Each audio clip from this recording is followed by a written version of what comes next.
সেনাবাহিনী কোনো ধরনের ক্ষমতা লোভী হয় কিংবা কেউ ক্ষমতা নিয়ে নিতে চায়, তারা নোটিশ দিয়ে কোনোদিন ক্ষমতা নেয় না। সেখানেই শেখ হাসিনা মোদী সরকারের ভারতে বসেই খেল দেখিয়ে দিয়েছে। ঠিক কি হচ্ছে এই মুহূর্তে বাংলাদেশে? আমার একটাই আকাঙ্ক্ষা, দেশ এবং জাতিটাকে একটা সুন্দর জায়গায় রেখে ছুটি করা। এদিকে আবারও সেনা প্রধানের পদক্ষেপে ক্ষমতার পালাবদল চূড়ান্ত হয়। দেশের রাজনৈতিক পরিস্থিতি স্বাভাবিক করতে গভীর রাতে এই সিদ্ধান্তটি হয়। ডক্টর ইউনূসের কপালপুরে শিক্ষার্থী জনগণ শান্ত হয়েছে। কি হবে এখন দেশের? ডক্টর ইউনূস এবং সমন্বয়ক উপদেষ্টারা তারা কি করবে? ব্রেকিং নিউজ সেটি হচ্ছে বাংলাদেশের সাবেক প্রধানমন্ত্রী শেখ হাসিনাকে পুনরায় বাংলাদেশে ফেরানোর চেষ্টা চালাচ্ছে আপনার বাংলাদেশের সেনাবাহিনীর প্রধান ওয়ার্কার। কি দেখছেন, স্ট্যাটাস দেখছেন ভাই? যখন নাকি আপনার সেনাবাহিনীর প্রধান ওয়ার্কার তিনি যখন নাকি ভাষণ দেন তখন এই ধরনের একটা স্ট্যাটাস মারে। স্ট্যাটাসের ভাষা দেখছেন? হ্যাঁ, আমি আসলে বিষয়টা বা এই সমীকরণটা মিলে অনেক কষ্ট হয়েছে আমার। বৈষম্য বিরোধী আন্দোলন আসলে কি এটা বৈষম্য বিরোধী, নাকি এটার মধ্যে বৈষম্য আছে? স্পষ্টত সারা বাংলাদেশের মানুষ জানে এটার মধ্যেই সবচেয়ে বড় বৈষম্য। কারণ এই আন্দোলনের পরবর্তী সময় ৩২ নাম্বার যেই হাত দিয়ে যেই হাতুড়ি দিয়ে ভেঙ্গেছে তাদের হাত পা ভেঙ্গে দেওয়ার জন্য শেখ হাসিনা তার দলের নেতা কর্মীদেরকে নির্দেশ দিয়েছেন। সেরকম একটি ভিডিও ভাইরাল হয়েছে। জানতাম এমন কিছুই হবে, লাথো কা ভূত বাতো সে নেহি মানতা, মানে যে যেমন তারা ঠিক ওইভাবেই শিক্ষা দিতে হয়। এইবারের এই বিষয়টাকে আর হালকা নেয় নাই। ২৪ ঘন্টা না বেরোতেই আসসালামু আলাইকুম রহমতুল্লাহ। সবাই কেমন আছেন? আশা করি সবাই অনেক অনেক ভালো এবং সুস্থ আছেন। সবাইকে স্বাগতম জানাচ্ছি আমাদের আরেক নতুন ভিডিওতে। প্রতিদিনের মতো আমি রিয়াদ ফারুকী। কি হচ্ছে দেশে, কি ঘটতে যাচ্ছে দেশে? ইতিমধ্যে আপনারা দেখেছেন যে বর্তমানে হঠাৎ করে সারা দেশে শুরু হয়েছে তুমুল অস্থিরতা এবং সারা দেশে রীতিমতো তোলপাড় সৃষ্টি করেছে। আমরা ইতিমধ্যে ভিডিওর শুরুতে অংশ বিশেষ দেখে বুঝতে পেরেছেন আজকের ভিডিওটা কতটা গুরুত্বপূর্ণ হতে চলেছে। তাই বিষয়টা আর বেশি বিস্তারিত বলবো না, কারণ বিস্তারিত বলতে গেলে ভিডিওটা অনেক লম্বা হয়েছে। আমি সংক্ষেপ করার ক্ষেত্রে আপনাকে মূল আলোচনা নিয়ে যাচ্ছি।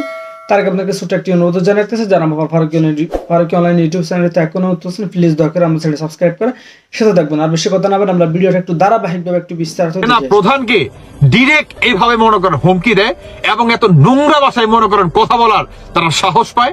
কত বড় মীর জাফর, কত বড় পাকিস্তানি, এটা কল্পনা করতে পারেন? এরা কত বড় টেরোরিস্ট। এদেরকে এখন টেরোরিস্ট বলবো, কারণ আমাদের বাংলাদেশের সোনার দেশটাকে এটা কি একদম শেষ করে দিছে।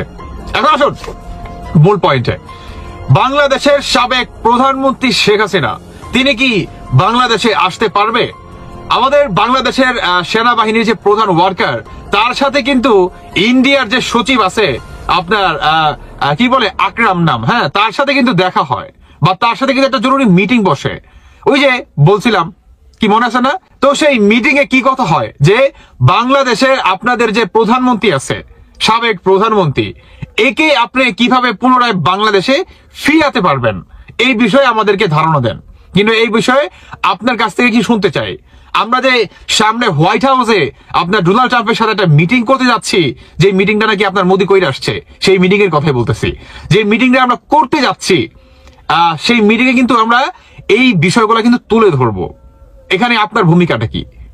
তখন তো ডোনাল্ড ট্রাম্প জানতে চাবে যে আপনি যে বসলেন বাংলাদেশের সেনা প্রধানের যে ওয়ার্কারের সাথে, তিনি বা তার বক্তব্য কি। বুঝেন? আপনি বুঝতেছেন যে দেশটা কোথায় যাচ্ছে? এবং আপনার ডোনাল্ড ট্রাম্প তিনি কিন্তু আমাদের বাংলাদেশের প্রসঙ্গে, আমাদের বাংলাদেশের যে সাবেক প্রধানমন্ত্রী শেখ হাসিনা তিনি যে ইন্ডিয়া বা ভারতে আছে, ভারতে আশ্রয় নিছে, তাকে কিভাবে আপনার পুনরায় বাংলাদেশে সসম্মানে ফেরানো যায় এটার দায়ভার দিছে আপনার ভারতের নরেন্দ্র মোদীকে। এখন নরেন্দ্র মোদী ওর আপনার বক্তব্য যে এখানে যারা নাকি বাংলাদেশের বা বাংলাদেশটাকে অস্থিতিশীল করার চেষ্টা চালাচ্ছে, এদের এগেনস্টে বা এরা যদি আমাকে ওইভাবেই করে, তখন ডোনাল্ড ট্রাম্প বলে যে তুমি কাজ করো, বাকিটা আমি দেখতেছি। তুমি কাজ করো, বাকিটা কি আমি দেখতেছি। বাকিটা কারা? ওই যে আপনার ডক্টর ইউনূসের যে বন্ধু বান্ধব আছে, ব্রাইডেন, কিংবা আপনার যে আপনার চিফ প্রসিকিউটর আছে, তারপর হচ্ছে আপনার আইসিসির যে প্রধান আছে আপনার করিম, হ্যাঁ, এবার মানে এগুলা যে বা যারা আছে এদের সবাইকে তো মোটামুটি জব্দ করে ফেলছে, তাই না? এখন আপনার ভারতের যে আপনার সেনা প্রধান আছে তিনিও কিন্তু খুব মানে চরম ভাবে আমাদের বাংলাদেশটাকে যারা নাকি মানে প্রতিনিয়ত আপনার অস্থিতিশীল করার চেষ্টা চালাচ্ছে এবং বাংলাদেশ ইন্ডিয়া মানে প্রতিনিয়ত ইন্ডিয়াকে নিয়েও কিন্তু এই ধরনের কটূক্তি কথা কিন্তু তারা কি প্রতিনিয়ত কিন্তু ছড়াচ্ছে, তো তাদেরকেও আপনার কঠিন ভাবে হুঁশিয়ারি দিচ্ছে। অন্যদিকে আপনার ভারতের সেনা প্রধান আর আমাদের সেনা প্রধানের সাথে একটা জরুরি মিটিংও হবে, এই ধরনের একটা গুঞ্জন কিন্তু শোনা গেছে। এটা হতে পারে, মানে 50-50 আপনার সম্ভাবনা আছে, আমি শিওর না, তবে যতটুকু শুনছি আশা করি এটা লিগ্যাল ইনফরমেশন, এটা মিথ্যা হবে না। যাই হোক, যদি আপনার এই মিটিংটা হয় তাহলে শেখ হাসিনাকে বা শেখ হাসিনার বাংলাদেশে ফেরাটা আপনার 70 থেকে 80% একদম পুরা মানে একদম চারোদিক দিয়ে নিশ্চয়তা মনে হয়ে যাবে। যেখানে ভারত বর্তমান শেখ হাসিনাকে ফেরানোর জন্য আপনার ভারত বাংলাদেশে যে সীমান্ত রক্ষা বাহিনী আছে সেখানে ভারত মানে যেখানে ছিল আপনার 50% নিরাপত্তা সেখানে আরো 100% বাড়াই দিছে, মানে বর্তমান 150%।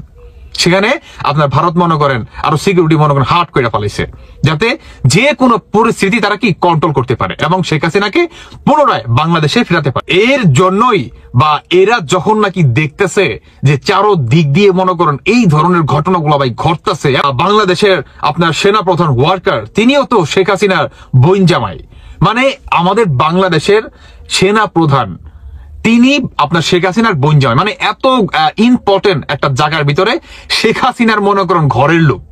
তার মানে কি এখানে শেখ হাসিনার অনেক বড় একটা প্লাস পয়েন্ট। আমরা বহির্বিশ্বে থেকে যতই বাংলাদেশটাকে অস্থিতিশীল করার চেষ্টা চালাই না কেন, কোনো না কোনো ভাবে বা কোনো না কোনো দিক দিয়ে আমরা কি ব্যর্থ হয়ে যাচ্ছে। দেখেন এই বিষয়ে আমি ছোট্ট একটা কথা বলি, এরা প্রতিনিয়ত বাহিরে থেকে কথা বলতেছে, তাহলে বর্তমান এই অন্তর্বর্তীকালে সরকার তো এদের সরকার, এরা তাহলে দেশে আসতেছে না কেন বলেন তো? এই যে পিনাকি, ইলিয়াস, এরা কেন দেশে আসতেছে না বলেন? কেন দেশে আসবে না? আমি সরাসরি বলতে চাই, যারা নাকি এদের ভক্ত আছেন তাদেরকে বলতেছি বা আপনাদের কাছে এই উত্তরটা চাচ্ছি, দেশে কেন আসতেছে না বলেন? আপনাদের ওই বাপগুলা দেশে কেন আসতেছে না? কারণ জানে যে আমরা হচ্ছে বাংলাদেশটাকে তালেবান বানাতে চাই, যে আমরা হচ্ছে এই পাকিস্তানকে পুনরায় এই পূর্ব পাকিস্তানকে আমরা মানে দিয়ে দিতে চাই। সেনাপ্রধান যে বোমাটি বিস্ফোরণ করেছেন, বোমাটি বিস্ফোরণ করার পর তারপর পুরো বাংলাদেশ জুড়ে নানান কথাবার্তা হচ্ছে যে হঠাৎ তিনি এই কথাটা বললেন কেন? তিনি কি কোনো বার্তা দিতে চাইলেন? তিনি কাকে বার্তা দিতে চাইলেন? আগে এই প্রসঙ্গটা সেরে নিই। তিনি বার্তা দিতে চেয়েছেন তিনজনকে, তিনটে সেক্টরকে। এক হচ্ছে উপদেষ্টা যারা রয়েছেন, সমন্বয়ক যারা রয়েছেন। দুই হচ্ছে যারা দুর্বৃত্তগিরি করছে রাস্তায় নেবে, যারা সমস্ত লোককে তাসের মধ্যে ফেলে দিয়েছে সারা বাংলাদেশটাকে, তাদের প্রতি একটা বার্তা। আর বিটুইন দ্য লাইন্স একটা বার্তা আছে, সেটা হচ্ছে যে আওয়ামী লীগ আপনারা নিশ্চিন্ত হন, সেনাবাহিনী এখন থেকে কর্তৃত্ব হাতে নিচ্ছে। কালকে ওনার যে বডি ল্যাঙ্গুয়েজ ছিল, সেই বডি ল্যাঙ্গুয়েজে এটা পরিষ্কার হয়ে গিয়েছে কোন জায়গা থেকে উনি কনফিডেন্স পেয়েছেন। ওনার বিরুদ্ধে নানান চক্রান্ত হয়েছিল, নানানভাবে ওনাকে সরানোর চেষ্টা করা হয়েছিল, কিন্তু সমস্ত চক্রান্ত ভেস্তে দেওয়া হয়েছে। চক্রান্ত ভেস্তে দিয়ে তাকে একটা নিশ্চিন্ত জায়গায় পৌঁছে দেওয়া হয়েছে, যেখান থেকে উনি সবাইকে একত্র করতে পেরেছেন, একত্র করে একটা সেনা নায়কের মতো একটা বার্তা সেটা বাংলাদেশের মানুষকে দিয়েছেন। এই বার্তার পরে কিন্তু আমাদের মোহাম্মদ ইউনূসের কিন্তু মানে প্রাণবায়ু বেরোনোর জোগাড়। আমি শুনেছি, মানে আমার কানে এসছে যে সেনানায়ক এই বার্তা দেওয়ার পর কালকে রাতে ডক্টর ইউনূস তিনি তার যমুনাতে উপদেষ্টাদের নিয়ে একটা বৈঠক করেছেন। সেই বৈঠকে শুধু উপদেষ্টারা ছিলেন, সেই বৈঠকে কোনো কথাবার্তা কিন্তু বাইরে আসেনি, কোনো মিডিয়ার কাছে আসেনি, কেউ জানেও না সেখানে কি আলোচনা হয়েছে। তবে একটা কাউন্টার করার একটা চেষ্টা তো করা হবে, এটা নিশ্চিত। এদিকে আমাদের সেনানায়ক তিনি যা বললেন ওয়াকারুজ্জামান, সেখানে কিন্তু তিনি দুবার বলেছেন ইনক্লুসিভ ইলেকশন। ইনক্লুসিভ ইলেকশন মানে সমস্ত দলকে নিয়ে তার মধ্যে আওয়ামী লীগও আছে, আওয়ামী লীগকে বাদ দিয়ে নয়। তাহলে আওয়ামী লীগকে দেশে ফিরতে হবে, সবাইকে বেরিয়ে আসতে হবে, সেই জায়গাটা ঠিক করতে হবে। ইনক্লুসিভ ইলেকশন তাহলে তখনই হবে। আর যদি আওয়ামী লীগ একটা প্রধান বিরোধী একটা দল, সে যদি বাইরে থাকে ইলেকশনে, তাহলে পরে সেই ইলেকশন সারা পৃথিবীর কেউ তাকে পাত্তা দেবে না এবং বৈধ বলে মানে স্বীকার করবে না। সেটা আমাদের সেনাপ্রধান ওয়াকারুজ্জামান, বাংলাদেশ সেনাপ্রধান, তিনি জানেন বলে তিনি এই কথাটা দুবার বলেছেন। একবার ইনক্লুসিভ ইলেকশন তিনি নিজে বলেছেন, আর একবার বলেছেন ডক্টর ইউনূসের সঙ্গে যখন কথা হয়েছে, না প্রধান উপদেষ্টা, না মাননীয়, না ওই সমস্ত বিশেষণবাদ, সোজা ডক্টর ইউনূসের সঙ্গে আমার কথাবার্তা হয়েছে। প্রধান উপদেষ্টা মাননীয় ডক্টর মোহাম্মদ ইউনূস যেটা তিনি আগে বলে থাকতেন, সেটা কিন্তু তিনি বলেননি।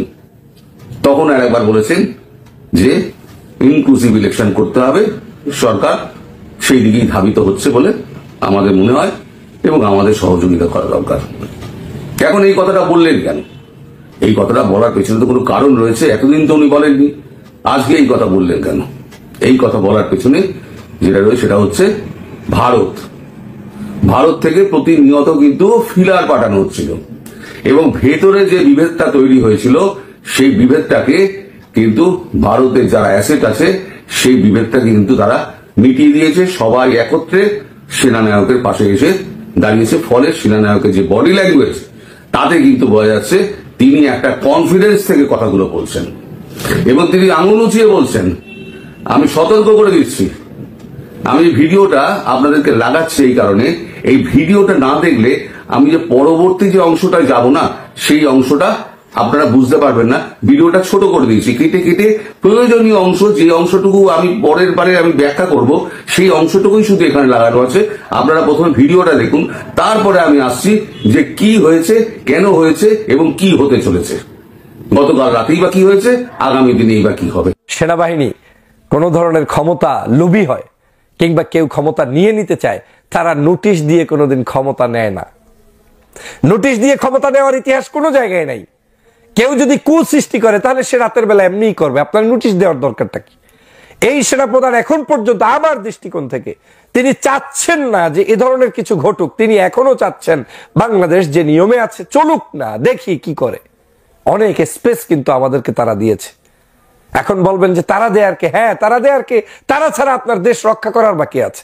সারা বাংলাদেশ সবাই মিলে লটর পটর করতে থাকবো, সেনাবাহিনী কি আমার তখন দেশ রক্ষার জন্য এগিয়ে আসবে না? অন্য অন্য বাহিনী কি আমার জন্য এগিয়ে আসবে না? আমার দেশে আমরা পুলিশ আমাদের বেতনের টাকায় রাখি। কেন রাখি? এজন্যই দেশটাকে শৃঙ্খলাবদ্ধ রাখার জন্য। অতএব এই শৃঙ্খলাবদ্ধ যারা থাকতে চায় না তারাই সমালোচনা করবে, আর যারা বিশৃঙ্খল জাতি গঠন করতে চায় তারা এলোমেলো বক্তব্য দিয়ে জাতিকে বিভ্রান্ত করবে, যেটা আমি কখনোই চাই না। প্রিয় সহযোদ্ধা ভাইরা, অতএব আমার মনে হচ্ছে সেনাপ্রধানের ওই ইচ্ছাটা নেই। তবে ইচ্ছাটা হবে যদি আপনি আমি ব্যর্থ হই, তাহলে সেনাপ্রধান কেন, বাংলাদেশের যে কোনো ব্যক্তি যে কোনো সময় আপনার এই সকল সন্ত্রাস, নৈরাজ্য, চাঁদাবাজ, দুষ্টামির বিরুদ্ধে গর্জে উঠতেই পারে। সেটা তখনকার পরিবেশ অনুযায়ী হালাল, আপনাকে মেনেই নিতে হবে। আমি তো বারবার বলেছি, আগামীর বাংলাদেশ মিনিমাম 15 বছর বিএনপি, জামাত, চরমোনাই, হেফাজত, ডানপন্থী, বামপন্থী, যারাই দেশপ্রেমিক, প্রত্যেকের অন্তত একটা বিষয় আন্ডারস্ট্যান্ডিং সম্পর্ক থাকা উচিত। ফ্যাসিবাদকে রুখতে আমরা ঐক্যবদ্ধ, আওয়ামী লীগের সকল অনাচারের বিরুদ্ধে আমরা ঐক্যবদ্ধ, সকল অপরাধীর বিরুদ্ধে আমরা ঐক্যবদ্ধ। আওয়ামী লীগের মতো করে কথা বলা বন্ধ করুন, ফ্যাসিস্টদের মতো কথা বলা বন্ধ করুন, অনৈক্য হয় এ ধরনের কাজ করা বন্ধ করুন, ঐক্যের পথে পরিচালিত করুন, দেশপ্রেমিক নাগরিকরা সবাই মিলে সচেতনতা বৃদ্ধি করুন। এটাই ছিল সেনাপ্রধানের বক্তব্য। সেনাপ্রধান জেনারেল ওয়াকারুজ্জামান সাহেবের একটি বক্তব্যেই বাংলাদেশের বিভিন্ন প্রান্তে রাজনৈতিক সংগঠন, সামাজিক সংগঠন, সচেতন নাগরিকদের মধ্যে তোলপাড় শুরু হয়ে গিয়েছে। আমরা এই বক্তব্যকে কেউ পজিটিভলি নিচ্ছি, কেউ আবার ভিন্নভাবে নেগেটিভলি উপস্থাপন করার চেষ্টা করছি। এক বাক্যে জেনারেল ওয়াকারুজ্জামান সাহেবের বক্তব্য এখন চুলচেরা বিশ্লেষণ হচ্ছে সমগ্র বাংলাদেশে। কিন্তু আমরা এই জেনারেল ওয়াকারুজ্জামান সাহেবের বক্তব্যের, এই কঠোরতম বক্তব্যের পূর্বে আমরা নিজেরা নিজেদের আত্মসমালোচনা কয়েকবার করেছি কিনা সেটা আজকের ভাবা উচিত। বাংলাদেশে গত প্রায় 7 মাসের অধিক সময় হয়ে গিয়েছে এই সরকার ক্ষমতায় আছে। শেখ হাসিনার মতো একটি ফ্যাসিস্ট স্বৈর শাসককে বাংলাদেশের জনগণ ঐক্যবদ্ধভাবে তাড়িয়েছে, বিতাড়িত করেছে। এই শেখ হাসিনাকে বিতাড়িত করতে বাংলাদেশের সমগ্র মানুষ সম্পৃক্ত হয়েছিল। দল, মত, জাতি, ধর্ম, বর্ণ নির্বিশেষে সিপাহী জনতা, ছাত্র জনতা সবাই মিলে এই ফ্যাসিবাদকে পতন ঘটিয়েছে। কিন্তু পতন ঘটানোর পরে আমরা কি দেখলাম বাংলাদেশে? আমরা আমাদের মধ্যে পূর্বের অন্ততপক্ষে যতটুকু সুসম্পর্ক ছিল একে অপরের সাথে, সেই সম্পর্ক থেকে বের হয়ে যাচ্ছিলাম প্রতিনিয়ত। আমরা আমাদের সম্পর্কগুলোকে ধ্বংস করতেছিলাম। অনৈক্যের বীজ বপন করতে করতে এমন পরিস্থিতি তৈরি হলো যে আওয়ামী লীগ যে ভাষায় বিরোধী দলকে ঘায়েল করত, আওয়ামী লীগ যে ভাষায় একে অপরকে দমন করত, ঠিক একই স্টাইলে আমাদের কোনো রাজনীতিবিদরা বক্তব্য দিয়ে ঘায়েল করা শুরু করলো। যেমন আমি তীব্র ভাষায় আপনাদেরকে প্রতিবাদ জানিয়ে বলতে চাই, আমরা আওয়ামী লীগের সময় দেখতাম মাহফিল বন্ধ হতো। মাহফিলগুলোর মধ্যে গিয়ে কোনো একজন দুষ্কৃতিকারী আওয়ামী লীগের লোক একজন ওয়াইজিনের দাড়ি টেনে ধরতো, মাইক টেনে ধরতো, ওয়াজ করতে নিষেধ করতো, বলতো আপনি দলীয় কথা বলবেন না। তখন কিন্তু এই দেশের সবাই মিলে তার প্রতিবাদ করত। আমরা কিন্তু এই 5ই আগস্টের পরে কোনো ব্যক্তিকে এমনও দেখেছি, সে বাংলাদেশের বড় রাজনৈতিক সংগঠনের নাম লাগিয়ে তারপরে এই মাহফিলগুলোতে আক্রমণ করেছে, ওয়াইজিনদের উপরে আক্রমণ করেছে। শুধু কি আমরা তাই দেখেছি? বাংলাদেশের বিভিন্ন প্রান্তে যেই শেখ হাসিনার, পতিত হাসিনার যে শব্দচয়নের মাধ্যমে পদত্যাগ করতে বাধ্য হয়েছে, পতন হয়েছে, পালিয়ে গিয়েছে, সেই একই শব্দচয়ন করে এদেশের মানুষের উপরে বিভিন্নভাবে আবার নতুন করে যুদ্ধাপরাধী তকমা, রাজনৈতিকভাবে তাদেরকে ঘায়েল করার জন্য বিভিন্ন নামে ডাকা শুরু করলো। তাদেরকে বলল আবার বিচার করা হবে আগামীর যদি সংসদ নতুন করে আসে। আবার একদল আর একদলকে চোর, ডাকাত, বিভিন্ন ধরনের উপমা দিতে দিতে পরিস্থিতিটা এমন দাঁড়ালো যে এখন আর কারোর সাথে কোনো সম্পর্কই নেই। তো বাংলাদেশ 5ই আগস্টের পরে এইরকম অসৌজন্যমূলক একটি পরিস্থিতি তৈরি হবে, সেটা আমাদের মতো যারা রাজনৈতিক সচেতন নেতাকর্মী রয়েছি আমরা কখনোই কামনা করি নাই। আমরা চেয়েছিলাম একটি সুন্দর বাংলাদেশ গঠন করতে, যেখানে সবাই মিলে ঐক্যবদ্ধভাবে এই দেশটাকে গঠন করব। আমরা দেখলাম এই বাংলাদেশে গত 8 মাসে কিছু ব্যক্তি এমনভাবে দলের নাম ব্যবহার করে রাজনৈতিক প্রভাবকে বিস্তার ঘটাতে গিয়ে তারা সমাজের কোনো জায়গা বাকি রাখে নাই যেখানে তাকে চাঁদা না উঠাতে হবে, কিংবা টেন্ডারবাজি না করতে হবে, কিংবা ওখানে ইনভলভ না হতে হবে। সর্বশেষ যে করুণ দৃশ্যটা গত 2 দিন আগেও দেখলাম, তরমুজের দোকানদারের তরমুজের উপরে আক্রমণ। বাজারে আপনার হলুদ কাপড় পেঁচিয়ে, গামছা পেঁচিয়ে মিছিল করতে গিয়ে যুবদলের এক নেতার আস্ফালন এবং সেখানে মানুষের উপরে অত্যাচার শুরু করে দেয়া। যদিও তাকে বহিষ্কার করা হয়েছে এবং এ ধরনের সকল অপরাধের সাথে সংশ্লিষ্ট প্রত্যেককেই বিএনপি বহিষ্কার করেছে, আমি তাদেরকে ধন্যবাদ জানাই। কিন্তু এই যে অপকর্মগুলো শুরু হওয়া এবং বাংলাদেশে আমাদের মধ্যে অনৈক্য বিস্তার হওয়া, আজকের এই সেনাপ্রধানের বক্তব্যটা সেই জায়গাটা কি মিন করে? সেনাপ্রধান এটাই বুঝাতে চেয়েছেন যে বাংলাদেশের এই পরিস্থিতি যদি হতে থাকে, চলতে থাকে, তাহলে আমার এই সোনার বাংলাদেশ কোন পথে যাবে, কিভাবে যাবে? আপনারা যদি এটাকে ব্যর্থ হন, তাহলে এই বাংলাদেশটা, আমাদের এই স্বাধীনতার সার্বভৌমত্ব হুমকির মুখে পড়বে। আর হুমকির মুখে পড়লে আপনাদেরকে সতর্ক করে দিচ্ছি, আপনারা পরে বলতে পারবেন না আমি কেন সতর্ক করলাম না। তার মানে এখানে অনেক বড় একটি ইঙ্গিত বহন করে। আমরা যারা মনে মনে কলা খাই, মনে মনে স্বপ্নে বিভিন্ন সময় ক্ষমতায় চলে যাই, রাজনৈতিক জায়গাগুলোতে নিজেদেরকে অনেক বড় শক্তিশালী মনে করি, আমরা কখনো কি ভেবে দেখেছি যে আপনি আপনার দুর্বলতার পথ খোলা রেখে আপনি অন্যের মাধ্যমে সাহায্য কামনা কেন করেন? বাংলাদেশে আপনার আপন কেন হতে যাবে সবাই? আপনি কেন ভাবছেন যে আপনাকে আমাকে কেউ না কেউ চেপে ধরে ক্ষমতায় বসিয়ে দিয়ে যাবে কিংবা আমাকে সাহায্য করবে?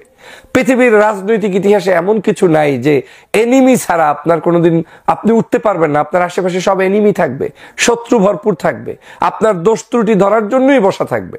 ধরে নিন 5 তারিখ আপনার দৃষ্টিকোণ থেকে, অনেকের দৃষ্টিকোণ থেকে, যে বাংলাদেশ সেনাবাহিনী বাধ্য হয়ে আমাদের পাশে দাঁড়িয়েছে। হ্যাঁ, বাধ্য না হলে সে দাঁড়াবে কেন? 5 তারিখের আগ পর্যন্ত আমি এমন কোনো পরিবেশ তৈরি করতে পারি নাই যেই পরিবেশের কারণে আমাকে সেনাবাহিনী থেকে শুরু করে কোনো বাহিনী আমাকে সাহায্য করবে। কারণ তার কাছে তখন রিস্ক ছিল, তার চাকরি, তার দেশ, তার যে কমিটমেন্ট সরকারের সাথে, দেশের সাথে, সেটা। যখন পরিস্থিতি এমন অবস্থায় হয়েছে, যখন তারা বুঝতে পেরেছে যে না, এইবার জনগণের সাথে থাকলে সত্যি জনগণের বিজয় অর্জিত হবে, তখনই তারা কিন্তু আমাদের সাথে এসে দাঁড়িয়েছে। এটাই নিয়ম, ইতিহাসকে তো আর অস্বীকার করতে পারবেন না। সবগুলো জায়গার আপনার পূর্বের ইতিহাস দেখেন, একই নিয়মে সব প্যাটার্ন চেঞ্জ হয়েছে। আগ বাড়িয়ে কোনো সরকারি কর্মকর্তা অফিসাররা অতিরঞ্জিত কখনোই আসে না। হ্যাঁ, যদি কেউ এসে থাকতো, শেখ হাসিনার আমলে অনেকে এরকম করেছে, যখন শেখ হাসিনা বিরোধী দলে ছিল, রাস্তায় নেমেছে, তখন কিন্তু তাদের বিরুদ্ধে পর্যন্ত বাংলাদেশের একটি গোষ্ঠী আলোচনাও করেছে যে সরকারি চাকরি করে তারা কেন নামলো। আমি আজকের এই কথা থেকে এটা বুঝাতে চাই যে আমরা যখন পরিস্থিতি তৈরি করতে পেরেছি, তখনই কিন্তু তারা আমাদের পাশে দাঁড়িয়েছে। আজকের এই সেনাবাহিনী আপনার আমার বাধ্য হয়ে হোক, যেভাবেই হোক, সে আপনাকে সাহায্য করেছে।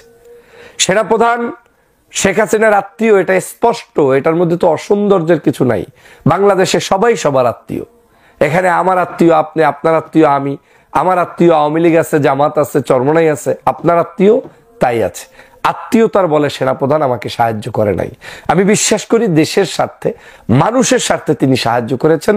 আত্মীয়তার জায়গাটাকেও ভুলে গিয়ে তিনি চিন্তা করেছেন রাষ্ট্রের কল্যাণে। আমাদের কুমিল্লার ভাষায় একটা কথা আছে যে অল্প পানির মাছ যদি বেশি পানিতে পড়ে, তাহলে প্রথমে লটপটাইয়া আওলাই ফেলে। এই স্বাধীন বাংলায় বৈষম্যের ঠাঁই নাই নিয়া যে বক্তব্য দিয়া বাংলাদেশের জনগণকে নিয়ে এই ছাত্র অভ্যুত্থান ঘটাইছে, সেই অভ্যুত্থানের পর নিজেরাই আরেক শেখ হাসিনা, তারা নিজেরাই এখন হয়ে গেছে সবকিছু ঢাবি। শেখ হাসিনা যেমন বলতো সবকিছু গোপালগঞ্জ, টুঙ্গিপাড়া, এখানে সবকিছু ঢাবি। এখন আমি যখন নিউজ করছি, চরম কিলাকিলি মারামারি ভাই, একজনের জন্য দাঁত দুধ থাপড়াইয়া ফালাই দিচ্ছে। কারা? আমাদের নতুন ছাত্রদের যেই সংগঠন আসতে যাচ্ছে, চিন্তা করেন। ওই যে একটু আগে রাফির একটা ভিডিও আপনাদেরকে শেয়ার করছিলাম, যে রাফি বলছিল যে সবকিছু ঢাবি ভিত্তিক হওয়া যাবে না, কিন্তু কোথাও না কোথাও নাহিদ সার্জিস এই পোলাপাইনগুলা নিজেরা বন্ধু বান্ধব সার্কেলের ছোট ভাই ব্রাদার ছাড়া প্রাইভেট বেসরকারি যে বিশ্ববিদ্যালয় আছে এদেরকে পাত্তাই দিচ্ছে না। কেন? এই জন্য তোরা কিলাকিলি করবি এখন? এরা বলে চালাবে দেশ, এরা জাতিকে দেখাবে স্বপ্ন। বন্যার টাকা থেকে শুরু করে আজকের দিন পর্যন্ত এদের কোন অ্যাক্টিভিটিসটাতে মানুষের পজিটিভ ভাইব তৈরি হচ্ছে? ঘটনার প্রেক্ষাপট, বৈষম্য বিরোধী ছাত্র আন্দোলনের সাবেক সমন্বয়কদের সমন্বয়ে গঠিত যে ছাত্র সংগঠন ছাত্র গণতান্ত্রিক শক্তি, সম্ভবত এইটা মানে ঘোষণার সাথে সাথেই এখানে পিটাপিটি মারামারি চলতেছে। বিকাল 3টায় সংগঠনের নাম এবং কমিটির কথার ঘোষণা থাকলেও আমি যখন নিউজটি করছি এই পর্যন্ত এটা পুরাপুরি হয় নাই। কেননা 4টার দিকে বেসরকারি বিশ্ববিদ্যালয়ের কিছু শিক্ষার্থী সেখানে এসে তারা বলে যে ঢাবি বিশ্ববিদ্যালয় কেন্দ্রিক যে কমিটিটা তৈরি হচ্ছে এইটা তারা মেনে নেবেন না। তারা শতভাগ যৌক্তিক, কারণ এই আন্দোলনের গতিপথ ঢাকা ইউনিভার্সিটি তৈরি করে নাই, প্রাইভেট বিশ্ববিদ্যালয়গুলা সারা বাংলাদেশের যে এমপিওভুক্ত ইউনিভার্সিটিগুলো আছে, স্কুল কলেজের পোলাপাইনও ছিল এখানে। যত কমিটি খালি ঢাবি আর এই সমন্বয়ক নাহিদ সার্জিস, মানে এদের একটা টিমের বাইরে আমরা দেখছি কেউ ঢুকতে পারছে না। তো বেসরকারি বিশ্ববিদ্যালয়ের ছাত্ররা বলছে যে বেসরকারি বিশ্ববিদ্যালয় এবং সারা দেশের শিক্ষার্থীদের সমন্বয় করে এই কমিটিতে রাখতে হবে যে প্রথম এবং প্রধান পদগুলো আছে, অন্যথায় তারা এই সংগঠনটির কমিটি মেনে নেবে না। তো বেসরকারি শিক্ষার্থীরা বাধা দিলে এই যে এতদিন পাবলিকের উপর আওয়ামী লীগের উপর যেন মব চালাচ্ছে, তো ভাবতেছে যে এদেরও দাঁত দুধ ভাঙা দিবে, ঝাঁপাই পড়ছে এই সমন্বয়ক নামক একদল হায়না, আমরা বলতে বাধ্য হচ্ছি। কারণ এখানে মারামারি দেখার জন্য তো ভাই আমরা আসি নাই। এখন এখানে কাদের নাম আসছে আপনারা যদি একটু দেখেন, একদম প্রধান ফোকাসে আমি যতটুকু আমাদের কাছে তথ্যসূত্র, ছবিতে যাদের চেহারাটা এরা দেখছেন এতক্ষণ, এরাই হচ্ছে নতুন কমিটির মধ্যে সমন্বয়কদের যে ছাত্র সংগঠন, এটার নেতৃত্বে এরাই বৈষম্য বিরোধী, এরাই জাতীয় নাগরিক কমিটি, এরাই টেলিভিশনে কথা বলবে, এরাই গাড়ি বাড়ির মালিক হবে, সালাম পাবে, আর বাকিরা ধৈঞ্চা, কেউ চিকিৎসা পাবে না। আমরা যখন এই ভিডিও করছি তখনও প্রধান উপদেষ্টার বাসভবনের সামনে জুলাই আগস্ট অভ্যুত্থানে আহত ছাত্ররা ওইখানে সমাবেশ করছেন, পুলিশ দাঁড়ায় আছে। ভাবতে পারেন নিজেদের আখের রাজনৈতিক দল, একের পর এক টিম, বাড়ি গাড়ি, ভাই মোটামুটি এখন একটা অবস্থান। ধিক্কার জানাই আমরা এরকম অ্যাক্টিভিটিজের উপরে। দেখেন রাজনৈতিক দল করেন কোনো সমস্যা নেই, কিন্তু কমিটিগুলো নিয়ে কেন আপনারা নিজেরা একটা টিম তৈরি করে নিজেরা ঢাবি কেন্দ্রিক এগুলো তৈরি করবেন? সারা বাংলাদেশ কি দঞ্চা? বেসরকারি বিশ্ববিদ্যালয় যদি রাস্তায় না নামতো তাহলে আপনাদের পরিণতিটা কি হতো? এখন নিজেরা ক্ষমতায় বসার পরে উপদেষ্টাও তারা, যত পদবি আছে তারা, এরপরে এদের ভাই ব্রাদের কাছের লোক। এগুলা আসলে আমরা দেখেন যৌক্তিক সমালোচনা করতে হবে। এখানে কাদের অবস্থান আছে, কারকে আপনারা জায়গা দিচ্ছেন? রাজনৈতিক দলগুলোর কাউকে ডাকছেন এখানে? পান নাই। এটা ইটস নট ফেয়ার। আপনারা নিজেরাই এখন বৈষম্য তৈরি করছেন, খালি কেমনে প্রধানমন্ত্রী হবেন, কেমনে কেউ মন্ত্রী হবেন, আরাম পেয়ে গেছেন। অতিরঞ্জিত কোনো কিছুই ভালো না বাবা। দেশে আইন আছে, ডিপার্টমেন্ট আছে, মন্ত্রণালয় আছে, দুদক আছে। এখন তো সরকার তোমাদেরই। সরকারে তোমরা আসো দেখা যে কোনো জায়গায় গিয়ে যে বাম হাত গলাবা, নাক ঢুকাবা, নিজেদেরকে মালিক মনে করবা, তোমরা সিস্টেমকে মবের মধ্যে নিয়ে গেছো। আজকে নিজেরাই সেই মবের মধ্যে কিন্তু পয়রা অল্পের জন্য বাইচা আসছো। বর্তমান প্রেক্ষাপটে যে কোনো জায়গায় যে কোনো মুহূর্তে একটা দুর্ঘটনা ঘটতে পারে। সুতরাং অতিরঞ্জিত সর্দারি বানা এগুলা বন্ধ করে, এগুলো বাংলাদেশের মানুষ এখন পছন্দ করে না। সমন্বয়ক নামটারে তোমরা একটা প্যারা বানাই ফেলছো সাধারণ মানুষের কাছে। তোমার কাজ পড়ালেখা করা, স্কুল কলেজে যাও, কোন ডিপার্টমেন্টে দুর্নীতি চলে ওই ডিপার্টমেন্টের মধ্যে তোমাদের লোক থাকলে জানাও, কারণ একটা মিসম্যানেজমেন্ট তৈরি হচ্ছে বাংলাদেশে। কথা বলছি, গতকালকে রাজশাহীর বারিন্দ মেডিকেল কলেজে গিয়ে শিক্ষার্থীদের তোপের মুখে পড়েছে বৈষম্য বিরোধী ছাত্র আন্দোলনের 4 সমন্বয়ক। মানে শিক্ষার্থীরা যে পরিমাণ ধোলাই দিতে নিছিল এদেরকে ধৈরা ভাব লইতে গেছিল আর কি। ঘটনা দেখেন কেন চাঁদাবাজ আখ্যা দিয়ে কলেজটিকে অবরুদ্ধ করে রাখে শিক্ষার্থীরা। 4 সমন্বয়কের চাঁদাবাজ বইলা পরে পুলিশের বিশেষ টিম, র্যাব মানে সেনাবাহিনী গিয়ে এদেরকে উদ্ধার করা লাগছে। সমন্বয়করা বলছেন যে তারা চলমান অপারেশন ডেভিল হান্টে আইন শৃঙ্খলা রক্ষাকারী বাহিনীকে সহায়তায় আওয়ামী লীগ নেতাদের তথ্য সংগ্রহে বারিন্দ মেডিকেল কলেজে গিয়েছেন। তোর দায়িত্ব দিছে, থাপড়ায় দাঁত ফলাই দেওয়া উচিত বেটা। গোয়েন্দা নাই দেশে?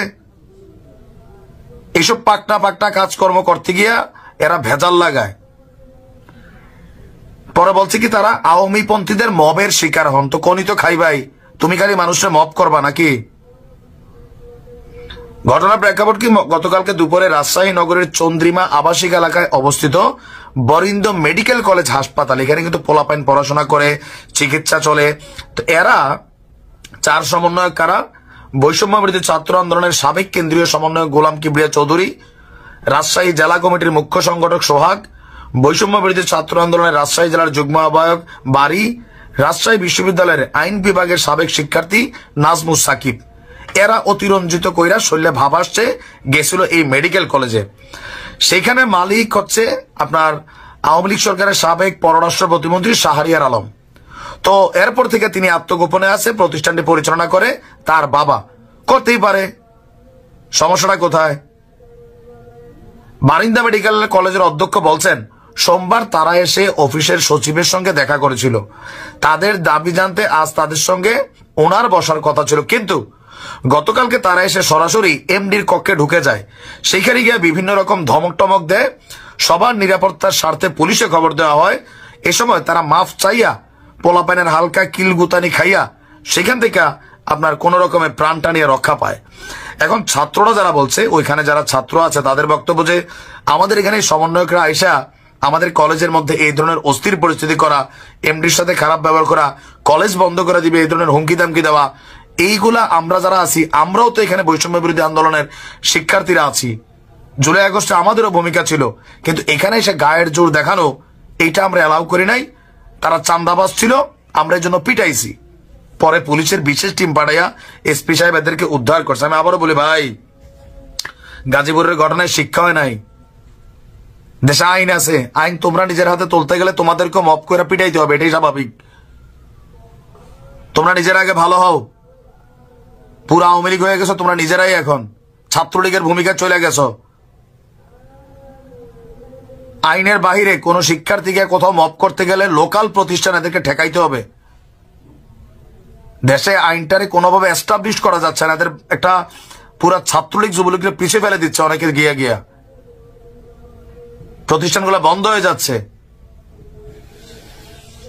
যদি আপনার কাছে মনে হয় কোথাও অপরাধে আত্মগোপনে আছে, আপনি পুলিশে ফোন দেন, সহযোগিতা করেন, তথ্য দেন। আপনারা কি এখানে লাইসেন্স দেয় নাই?